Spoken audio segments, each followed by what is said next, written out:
Hey, welcome to the Strong Roots podcast. My name is Kristen Hill, and we are so excited that you're tuning in today. Our prayer is that you would move one step closer to Jesus through this series. So go ahead and check out this next episode. Hey, Strong Roots podcast. I'm here with Alyce, and we are in our grief and loss season. And I am so excited to talk to Alyce because we are going to be talking about a loss of a dream.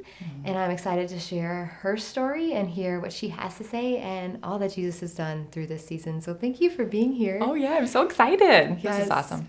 How many times have you been on here? I think this is my third or fourth. That's awesome. Hey, Strong Roots. Yes. So, and if you're an Enneagram person, she did do the Enneagram 1 season. Oh, yeah. Type 1 right here. Yes. So I know you got probably everything, all your T's crossed, all your periods dotted, right? Yes. But I just want to ask a general first question. So what is this season of loss and loss of dream that we're talking about today? Actually, grief and loss is something I haven't experienced that much until recently, and you know that. So my husband and I, we've been married for almost 6 years, and we decided for the first couple of years of our marriage that we weren't quite ready to have kids and go on that whole journey. We both love what we do. We love our jobs and have really, really been growing closer together through the last few years. And last year around the summer, we decided, okay, we want to get serious about navigating children and what that's going to look like in our lives. And, I know statistically it says 1 in 4 women, struggle with getting pregnant and working at church and actually having a best friend, Aaliyah, who has struggled with this. I'm going to be honest, I was prideful in my heart and I was like, I'm probably not going to have a struggle. My mom didn't struggle. My grandma didn't struggle. I'm going to be good. Right. And so I kind of, being a high controller, wanted it to match up perfectly with exactly what my husband and I were deciding for our family. And so I was like, okay, perfect. We're going to try, and we're probably going to get pregnant, at the end of 2020. Well, we've tried for over a year now, and we went and I talked to our doctor and found out that it's going to be kind of a difficult thing for me to get pregnant. So I think I had this assumption that it was going to be so simple. Right. And finding out that, I won't tell all of the gory details, but essentially I have a really thin uterine lining, which is not going to be, it's inhabitable at this point for being able to have all of the things happen and the baby to actually cling to the wall. And so I found that out and I was shocked because I think I had this assumption that it would be so simple and easy for me. And it was the first time that something really serious happened to me. I think working at church, I see a lot of loss. I see a lot of hurt. I see a lot of pain. I talk to a lot of women, who have been suffering through this. My best friend being someone that I've watched go through this journey. And I think for the first time it was whoa, I'm not invincible. I'm not just going to go through life never having any of this suffering happen to me. And so, it was tough news to hear, but it's funny because I think I told you this. I remember praying years prior that, oh God, my life is so good and so easy. If I have to suffer for you, I am willing to do that, whatever you call me to. If you want to call me to go across, the ocean and be a missionary, if you are going to have me suffer, I want to suffer for you. And I remember praying that prayer and then getting this news and thinking, oh boy, he answered it. You should be joyful, Alyce. Yes. So, that's pretty much my current season, our current season, my husband and I, and what we're going through right now. So how have you dealt with this? How have you dealt with the grief? How have you dealt with the negative emotions? What have you been doing with that? I got the news. I was shocked. Definitely felt the pain and the weight of and all the questions going through my head, okay, my plan's not happening. What if I can never have kids? will I adopt? What am I going to do? Like, Right. oh my gosh, like I never considered that this was even a possibility of not having children. I mean, it just seemed like such a normal, natural, we're meant to do this type of thing. And I think for the first time, I was like, oh my gosh, what am I going to do? And I began to process it and pray through it. And I think I came to this place, you know this about me, but for our listeners, I'm someone who can get bad information, deal with it, process it, and move on really easily. And I think it's something God has done in my heart that is really cool and really great. Right. But I think he wants me to be actually turning to him and praying about it instead of just accepting the pain and being like, well, that hurt for a day. I'm over it. I'm moving on. And Yes. I think my natural inclination was to do that. And I was like, oh man, I'm sad. But weirdly enough, in my sadness, in the first couple of days, like processing through this, I had some of the best conversations I've ever had with my husband. I also was weirdly joyful. And I know I told you that, but like, even in intense suffering and like hurt that I was experiencing, it was almost like I was dancing in the suffering with Jesus. And it was like he was with me, he was holding my hand, and almost like he had been preparing me for this unknowingly for years prior, almost like tilling the soil of my heart and preparing me to receive this information and deal with it in a godly way. And so up until this point, that's how I've been dealing with it, clinging to Jesus and choosing to see the good and see the joy and all of the blessings that God has already given me and being okay with whatever the outcome is. Absolutely. So in the midst of that, how have you been striving not to make having children an idol? So I think because it took me a long time to even get to this place of wanting to have kids, like genuinely being really excited about it, I think that I've been guarding my heart for a long time in this area. Yeah. And I think unknowingly, God has almost protected me in a way of making it my God. Like, he is my God. Jesus is the one I worship, not this thing that, you know, is a blessing and is wonderful and is from God. And I think idolizing it, I think I swing on the other side. I think I worry that I will idolize it, so then I like take a million steps to make sure I'm not. And I think it's a double-edged sword because then I don't pray about it as much because I feel like, oh, you know, maybe I shouldn't even pray about it. Like if this is the cup of suffering that God is choosing to give me, I shall accept it, I shall take it, and I shall walk forward in joy with Jesus. Yeah. And I think he's making me realize that it's okay to pray about it. It's okay to be sad about it. It's okay to talk about it. But placing him on the throne of my heart every single time. Right. So. Oh, that's so good. I love how you said you're swinging. I think that's a tension to manage as well. Yeah. And I think it's easy.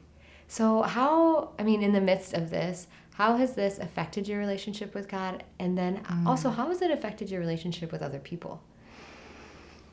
I think for God, I think it has forced me to give him my false humility of, and kind of pride of like, okay, God, you give this to me, I can handle it. And he's like, but wait a minute, I want to handle it for you. I want you to seek me through it, not just take it, pocket it, and forget about it.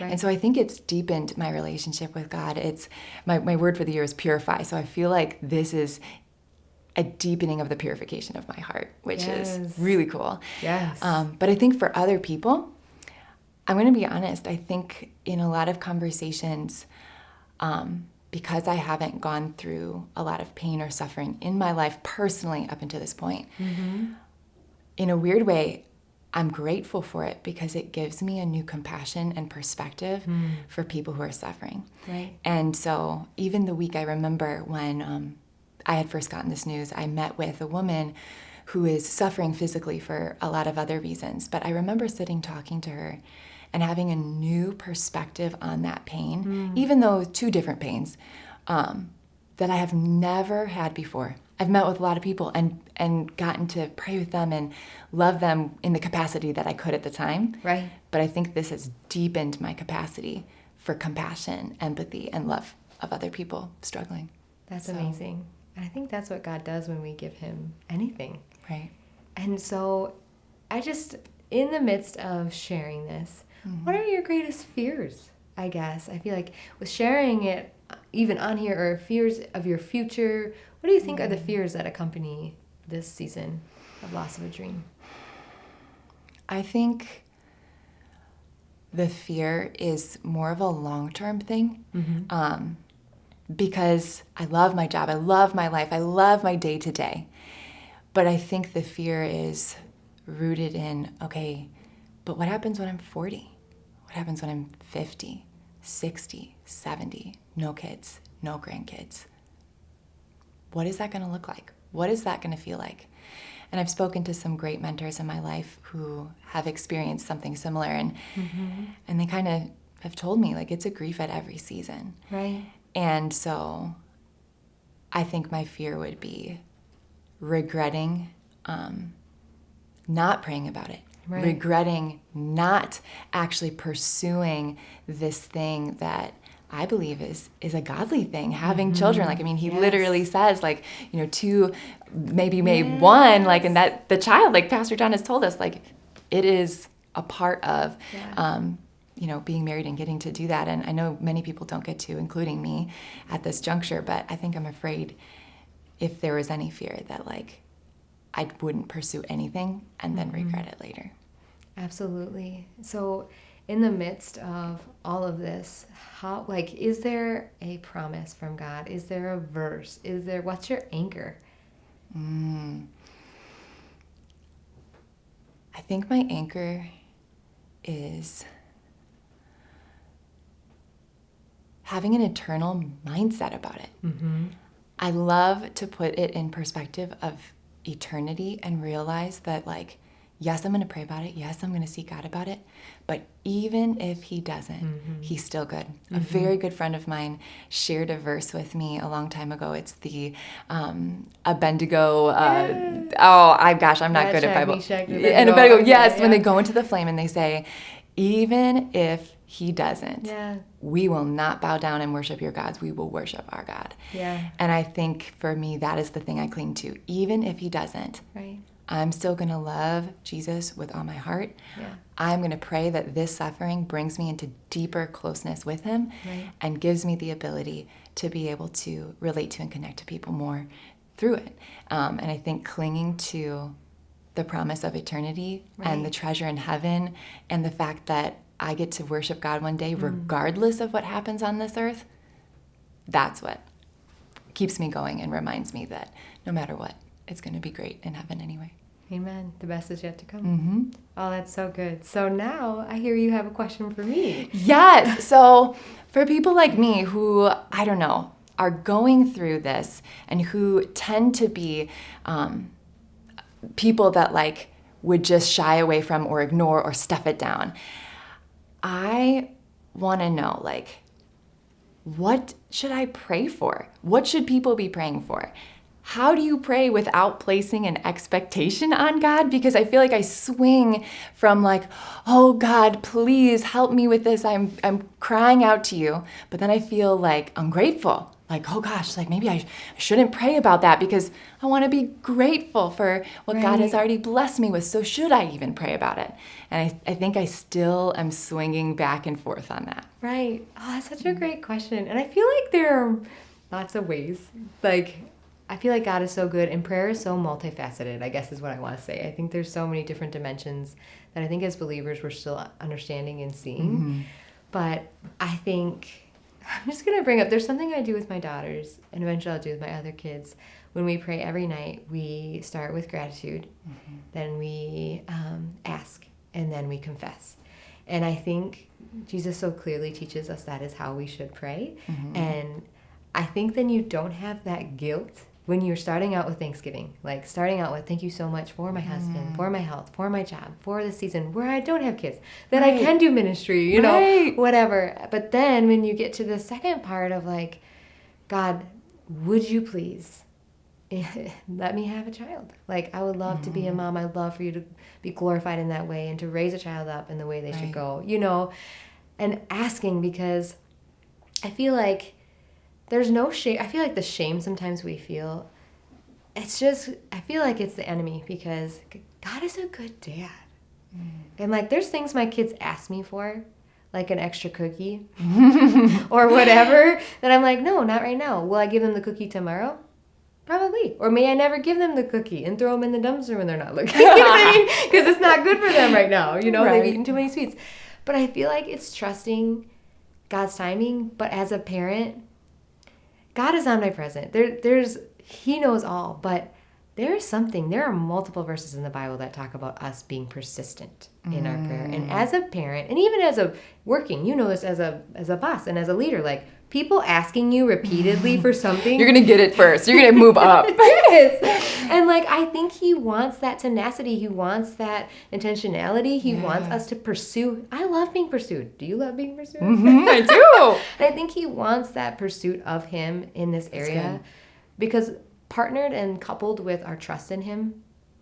I mean, when we trust that he is a good dad and we trust that he may give it to us now, or, you know what, like, you're going to have multiple kids in eternity from making disciples of all nations, you know? You just are. And so he's either going to answer it here on earth or he's answering it in heaven. But I love that verse, a yes on earth is a yes in heaven to our Father. And like, I don't know, I really believe that there's power in prayer and power in asking, and I truly don't understand all the reasons why. Yes. But then the confessing, because then that last part can help the guilt too of like, so the Thanksgiving helps with the guilt of not being grateful, and the confession at the end helps with the guilt of like, okay, she said, confess any yucky part of me that's asking this out of a sinful desire. I confess that I want to put this before. I'm making things up. She's never said these things, but like, you know, just confessing all the yuck that could be accompanied with it. And I think making, in regards to something like this, that you're nervous, you may swing one way or the other, starting with Thanksgiving and ending in confession, I think is a really great way to do it. That's good. And so helpful too, because like I told you, I think it's my inclination to like either like demand it of God, like, I deserve this, I've been so, or just not even pray about it and be like, look at me all pious over here, suffering for Christ, yes. Look at that. And it's like, no, those are yucky heart things. And I think because my word is purify, he's refining my heart through this. And this is just one more level of being able to do both and do it with a pure heart. Absolutely. And I love that you brought that up, because I feel like Christians, like that is, you're saying that is something I feel all Christians struggle with, swinging the pendulum from with any issue. Yeah. So, and I think being aware and asking God to bring that to mind in all areas is super, super helpful. Thank you, Alyce. Oh, thank you for having me. This was wonderful. I love having you, and I just really believe that there are so many people who are going to be closer to Jesus because of this podcast. So thank you for sharing this, and thank you guys so much for tuning in today. And I want to challenge you, if you are asking God for a certain thing, to start out with thanking him, to then ask for it, and then end in confession. I really believe it'll help you stay right in the middle, right where God wants you to, in that lane. Thank you so much again. I can't wait to see you next time. Bye, guys. Bye. If you enjoyed today's episode, make sure to follow us on our other social media platforms. We don't want you to miss out on any future content. Thank you so much again, guys. I hope you have a great day. And I want you to know I am personally praying that your roots stay strong.